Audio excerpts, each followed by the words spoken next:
Hey guys, welcome back to my channel.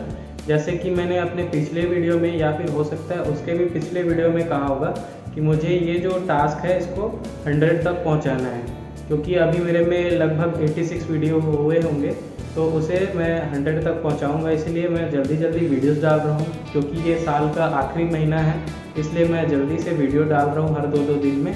तो video का आज का जो टॉपिक है वो हमारा कैपेसिटर है। कैपेसिटर से रिलेटेड मैं आपको लाइफ हैक बताऊंगा कि आप उसको डेली लाइफ में कहाँ कहाँ यूज़ कर सकते हैं, कहाँ पे लगाकर आप किसी भी चीज़ का एफिशिएंसी कैसे बढ़ा सकते हैं, उसका पावर कैसे बढ़ा सकते हैं, ये सब चीज़ आपको बताने वाला हूँ। वीडियो को इसीलिए आप लास्ट तक देखना, क्योंकि हो सकता है आपके डेली नीड्स में जो इलेक्ट्रॉनिक डिवाइसेस आप यूज़ करते हैं उसमें आपको कहीं ना कहीं आपको हेल्प मिलेगा। इसलिए वीडियो को लास्ट तक देखना। चैनल में नए हो तो चैनल को सब्सक्राइब ज़रूर कर देना। वीडियो अच्छा लगेगा तो वीडियो को लाइक भी कर देना। तो चलिए फिर आगे बढ़ते हैं। तो आज मैं आप लोगों को कैपेसिटर्स के बारे में बताऊंगा, उससे रिलेटेड लाइफ हैक भी बताता हूं। तो पहले आप देख लीजिए, ये छोटा सा कैपेसिटर है, हो सकता है आपको अच्छे से दिखे ना। ये 25 वोल्ट का कैपेसिटर है। ये आपको जनरली किसी भी सर्किट बोर्ड में मिल जाएगा।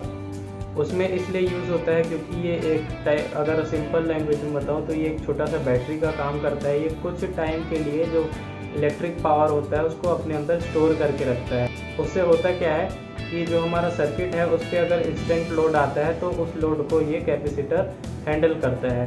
उसका जो आउटपुट होता है उस पर कोई भी इफेक्ट नहीं आता है। ये ज़्यादातर आपको अपने सिंपली अगर देखा होगा तो एम्पलीफायर के सर्किट बोर्ड में लगा हुआ रहता है।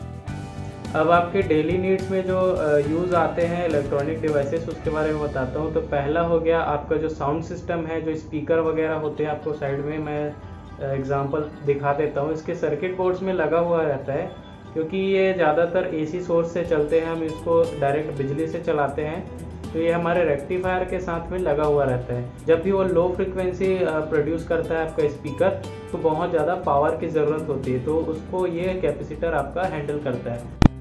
अब चलते हैं हम अपने दूसरे लाइफ हैक की तरफ, जिसमें मैं आपको बता दूं कि आप में से सभी ने तो टू व्हीलर चलाया होगा, चाहे वो बाइक हो चाहे स्कूटी हो। तो उसमें क्या होता है, आजकल के टाइम में काफ़ी सारे चीज़ें जो हैं वो इलेक्ट्रॉनिक हो गए हैं, क्योंकि सब चीज़ें धीरे धीरे एडवांस हो रही हैं। इसलिए हमें ज़्यादातर चीज़ों को मैनुअली से हटा के ऑटोमेटिक करना पड़ रहा है। आजकल सारे इलेक्ट्रॉनिक कंपोनेंट्स यूज़ किए जाते हैं, बहुत सारे टाइप्स के होते हैं। उसमें जितने भी आपको फीचर्स मिलते हैं इलेक्ट्रॉनिक कंपोनेंट से कनेक्टेड होते हैं। उसको चलाने के लिए आपको बैटरी का ज़रूरत तो पड़ेगा ही। तो बैटरी का क्या होता है, अगर बैटरी आपका डैमेज हो जाता है, बैटरी ख़राब हो जाता है, तो आपका जो भी कंपोनेंट है वो अच्छे से वर्क नहीं करता, चाहे वो हेडलाइट हो चाहे और दूसरे मटेरियल। तो जैसा कि मैंने आपको बताया कि हमारा जो बाइक है, जो टू व्हीलर, जो भी व्हीकल है, उसकी बैटरी अगर डैमेज हो जाए तो उसको हमें कैसे वो डैमेज हो जाए तो हमें क्या करना चाहिए। तो मैं आपको बताना चाहूँगा, ये जो कैपेसिटर होता है उसको आप सही वैल्यू अगर लगाए, जैसे ज़्यादातर गाड़ियाँ जो हैं वो 12 वोल्ट की होती हैं। तो आप जैसे कि मैं बाइक की बात करूं, क्योंकि कार में आपको बहुत सारा लगाना पड़ेगा, बाइक में आपको ज़्यादा इजी जाएगा, क्योंकि एक कैपेसिटर से आपके बाइक में काम हो जाता है।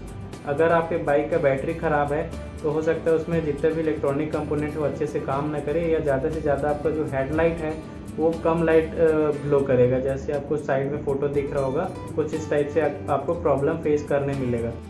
तो आप जैसे ही उस कैपेसिटर को पैरेलल में कनेक्ट कर देंगे तो हो गया क्या, जितना भी पावर सोर्स जो जनरेट करेगा आपका इंजन, जहाँ से उसका आर्मेचर लगा हुआ रहता है, और उसी से ही आपका जो कार का या फिर बाइक का जो बैटरी होता है वो चार्ज होता है। तो वो जो चार्ज उससे जो निकलेगा इलेक्ट्रिसिटी, वो आपके कैपेसिटर में स्टोर होगा, और जब भी आप लाइट ऑन करोगे या हॉर्न प्रेस करोगे तो उसको ऑपरेट करने के लिए एक लिमिटेड अमाउंट में एक पावर सप्लाई मिलेगा, जो उसको चलाने के लिए सही रहेगा। क्योंकि आपका जो बैटरी है वो अगर डैमेज होगा तो जो कैपेसिटर है वो थोड़ा बहुत उसका जो कमी होगा उसको पूरा करेगा। तो कैपेसिटर लगा के आप अपने जो भी बाइक है, जो भी व्हीकल है, उसको एक बेटर परफॉर्मेंस दे सकते हो विदाउट बैटरी को रिप्लेस करें।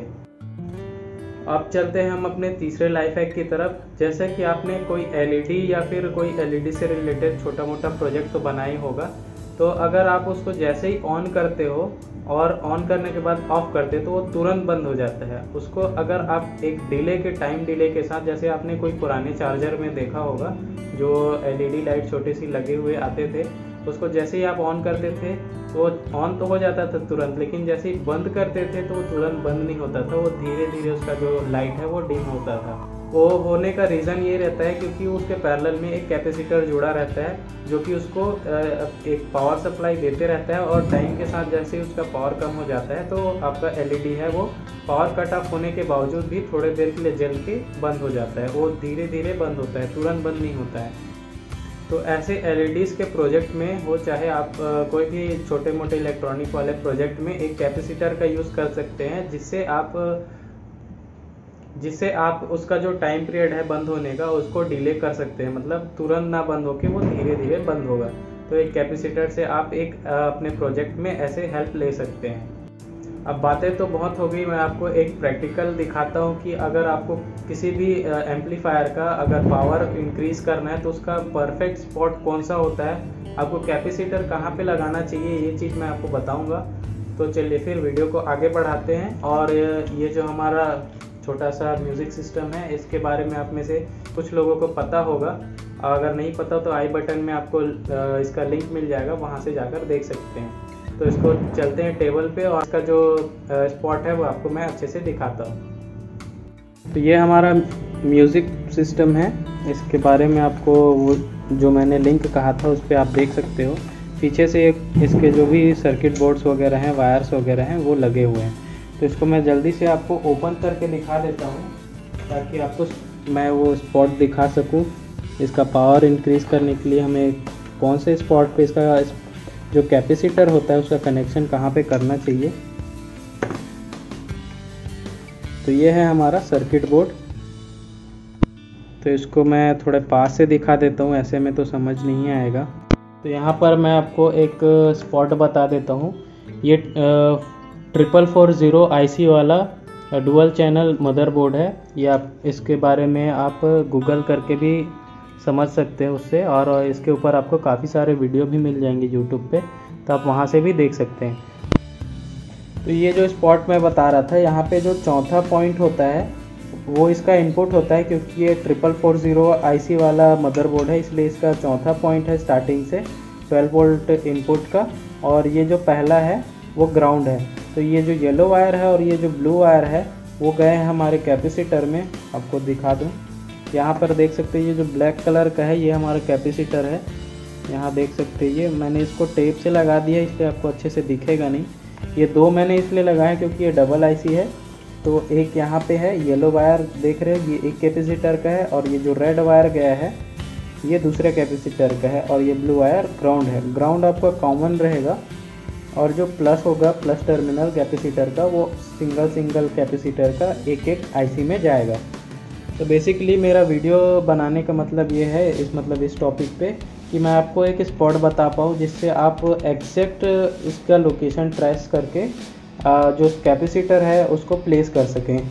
आपको काफ़ी सारे वीडियोस में लोगों ने कहा है कि ये जो मेन कैपेसिटर होता है उसके पैरेलल में ही जो कैपेसिटर है उसे हमें ऐड करना चाहिए, लेकिन यहाँ पर मैं आपको एक करेक्ट स्पॉट बताऊँ तो जहाँ पे IC होता है, जो हमारा IC होता है, यहाँ पे एक जैसे 2 चैनल है तो 2 IC लगे हैं इसमें। जितने भी वोल्ट करे हैं जो पावर सप्लाई इनपुट होता है उसके प्लस के साथ साथ आपको जो उसका ग्राउंड है उससे आपको पैरेलल में कैपेसिटर को लगाना है। ये जो कैपेसिटर आप लगाओगे वो आपका हमिंग का भी प्रॉब्लम को सॉल्व कर देगा। जैसे कुछ जो पुराने एम्पलीफायर होते हैं उनमें हमिंग का भी प्रॉब्लम आता है कि एक हमिंग का साउंड कंटिन्यूस आते रहता है स्पीकर से, आप उसको भी इससे रिमूव कर सकते हो कैपेसिटर लगा के। तो कुछ इस तरह से आप अपने एम्पलीफायर को अपग्रेड कर सकते हो। किसी भी नॉर्मल एम्पलीफायर का मदरबोर्ड हो गया या फिर कैसे भी टाइप का मदरबोर्ड हो एम्पलीफायर वाला, उसको आप एक कैपेसिटर की हेल्प से अपग्रेड कर सकते हो, उसका पावर इंक्रीज़ कर सकते हो।